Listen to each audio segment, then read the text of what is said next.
I'm trying to hold a space where somebody can open up and become and grow and struggle in the ways that they need to right in that moment, believing deeply that they have strengths and resources in them, and also believing that all around them is this powerful holiness that is is holding them and is lifting them up.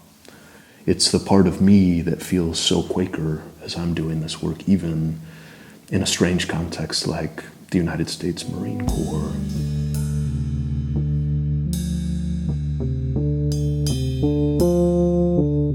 My name is Zac Moon. I live in Denver, Colorado, and I work as a commissioned chaplain with the United States Navy. One of the things that I've learned differently in this proximity to war as a military chaplain is that some of what needs healing after war, some of the expense that's been paid in war, beyond all of the monetary resources, is the toll that it's taken on thousands, really more than 2 million now, human bodies. I see us continuing to desire and seek after a programmatic solution to these costs, these traumas, these symptoms. And the VA is like this, magnificent example of that, right? We need this kind of therapy and we need all these medications and we need these kinds of services. And it's all being done under this kind of hospital institution.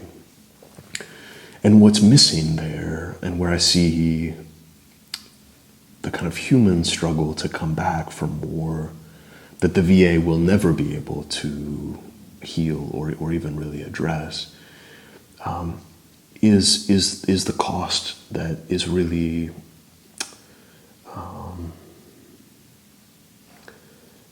in the deeper recesses of our humanness, that can really only be processed and only be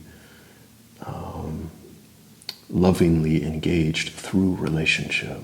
And when I think about, what could a Quaker meeting do, or what could another religious community do, I think when we're at our best, we're doing relationship well. The kinds of relationships where we can listen deeply to each other, the kinds of relationships where we can listen across differences. So not just having relationships with people who can all agree about the same things, but maybe folks that maybe in lots of ways I disagree with. All of that can be best engaged through relationship, through the kinds of relationship that, as I say, allow for the space for lots of compassion and lots of patience and lots of mercy to just be shared back and forth. For Quakers, I think about, how powerful our meetings for memorials are. The kind of deep way that we are able to hear both grief and celebration in that space. Could we hold that kind of space, that kind of depth and intentionality, for someone who's grieving all of what they've lost as a part of their military service, but also wants an opportunity to say, I learned some things that were important that I want to find a way to carry forward, because that's in me too. Could we find a way to celebrate that stuff too, and not just because we're pacifists see it all as being ugly and evil and grotesque? There's some real goodness that can happen in relationship with folks who are different than who I am or who our community is.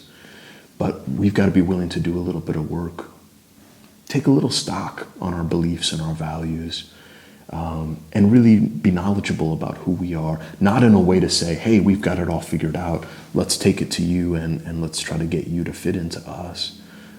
But more than that, to say, okay, here's the stuff that I'm dragging behind with me, and some of it's good and some of it's probably not that helpful, but I've got to be responsible for it in this relationship. And And if you are talking about your military service, and I'm thinking about how there weren't weapons of mass destruction in Iraq, like they said, we're already I'm already failing you in this relationship because I'm thinking about the wrong thing.